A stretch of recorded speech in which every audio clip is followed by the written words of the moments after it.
Family চালানো সব কিছু কিন্তু এই ক্রিকেটের উপরেই হবে। এই ছেলেরা কখনো যে বাইরে হয়তো কোনো চাকরি করতে পারবে না, আপনার একটা লেখাতে হয়তো তাদের পেশা চলে আসতে পারে। এখানে আমাদের দেশে ক্রিকেট খেলতে হলে আপনাকে সমালোচনা সহ্য করতেই হবে, এটাই স্বাভাবিক। বাইরের দেশের একটা ক্রিকেটার যখন ক্রিকেট খেলে, অস্ট্রেলিয়া বলেন বা ইংল্যান্ড বলেন, তারা জিনিসটাকে অনেক এনজয় করে, ফান করে, এবং তারা যদি ব্যর্থ হয় তাদের জন্য কিন্তু অনেক অপশন থাকে। তারা অন্য একটা জব করতে পারবে, তারা যে কোনো জবই করতে পারবে। আর যদি জব নাও করে, গভর্নমেন্ট কিন্তু তাকে ওই বেকার ভাতা দিবে। আমার দেশের ক্রিকেটারদের কিন্তু এই অবস্থা না।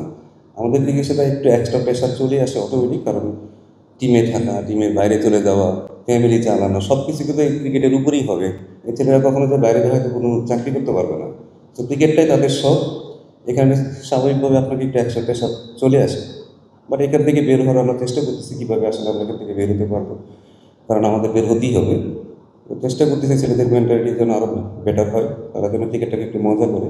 কারণ একটা ছোটোখাটো ব্যাপারে হয়তো তারা অনেক প্রেশারে চলে আসে, সিম্পল আপনার একটা লেখাতে হয়তো তাদের প্রেশার চলে আসতে পারে। বাট আমার মনে হয় যে এগুলোর থেকে তাদের ওভারকাম করতে হবে, শিখতে হবে তাদের, তারা যেন এটা অনেক বেশি মজা পায়, ক্রিকেটটা খেলে যেন তারা এনজয় করতে পারে, সেটা থেকে আমাদের লক্ষ্য রাখতে হবে। ক্যাপ্টেন্সি আমি বলবো যে লিটনকে আমি সামনাসামনি যখন দেখি বা যখন ক্রিকেট নিয়ে কথা বলে, সে অনেক ডিপ চিন্তা করে। তো এজ এ ক্যাপ্টেনের আসলে অনেক ডিপ চিন্তা করাটা অনেক বেশি জরুরি। বা মাঝে মাঝে হয়তো একটু ওভার থিঙ্কিং করে, কারণ ভালো খেলতে চাই। যখন আপনি ওভার থিঙ্কিং করবেন তখন আপনি আসলে খেলাটা খুব বেশি এনজয় করবেন। এই কারণে হয়তো তার পারফরমেন্সটা মাঝে মাঝে খারাপ হয়। তো আমার মনে হয় যেখান থেকেও সে বের হওয়ার চেষ্টা করতেছে, আমার মনে হয় ভবিষ্যতে সে আরও ভালো ভালো ক্যাপ্টেন্সি করবে। আমি বলি যে প্রত্যেকটা ছেলে আসলে টিমের জন্য খেলে, ছেলেরা সবসময় টিমের জন্য খেলে। আপনি যখন দেখবেন আপনার স্কোর বোর্ডে রান নাই, 2 উইকেট পড়ে গেছে, আপনি আপনার স্বাভাবিক খেলাটা হয়তো চাইলেও খেলতে পারবেন না।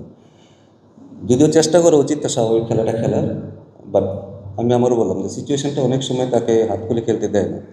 কারণ সে যখন নাম্বার 3 পজিশনে খেলছে তখন কিন্তু সে অনেক ফ্রি খেলতে পারতো, কারণ পাওয়ার প্লেটা ইউজ করতে পারতো। যখন এই যে 4 নামে হয়তো আপনার দেখা গেলো 2 উইকেট নেয় পাওয়ার প্লে পরে, তখন সে চাইলেও কিন্তু অনেক সময় কিন্তু আপনি চাইলেও সেটা পারবেন না। বাট হয়তো এক্সপিরিয়েন্সের সাথে সাথে সে এটা কপ আপ করে ফেলবে, যে ওইখানেও কীভাবে আমার ন্যাচারাল খেলাটা খেলা যায়, ওইখান থেকে কীভাবে বেরোতে পারে। আমার মনে হয় যে এই কারণেই হয়তো সে একটু তার খেলাটা একটু চেঞ্জেস হয়ে যায়। বাট আমরা চেষ্টা করতেছি সে যেন এখানেও সে তার স্বাভাবিক খেলা খেলতে পারে। টি-20 আপনাকে সবসময় একটু অ্যাগ্রেসিভ থাকতেই হবে, আমার মনে হয় এই কারণে।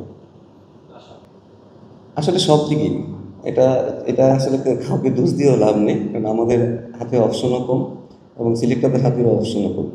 অপশনটা বাড়লে আমাদের জন্য ভালো হবে, সিলেক্টরদের জন্য ভালো হবে। বাট ডিসকাশন যে হয় না, এটা বলবো না। আমরা সিলেক্টররা কোচদের সাথে এবং হেড কোচের সাথে ডিসকাস করে, তারপরে ডিসকাস করে। বাট অপশন যদি আপনিও বলেন আমাদের বাইরে যে খুব বেশি অপশন আছে, সেটাও কিন্তু না। প্রতিটা সিরিজ অনুযায়ী হয়তো তারা সেভাবে চিন্তা ভাবনা করে, সেভাবে টিমটা দেয়।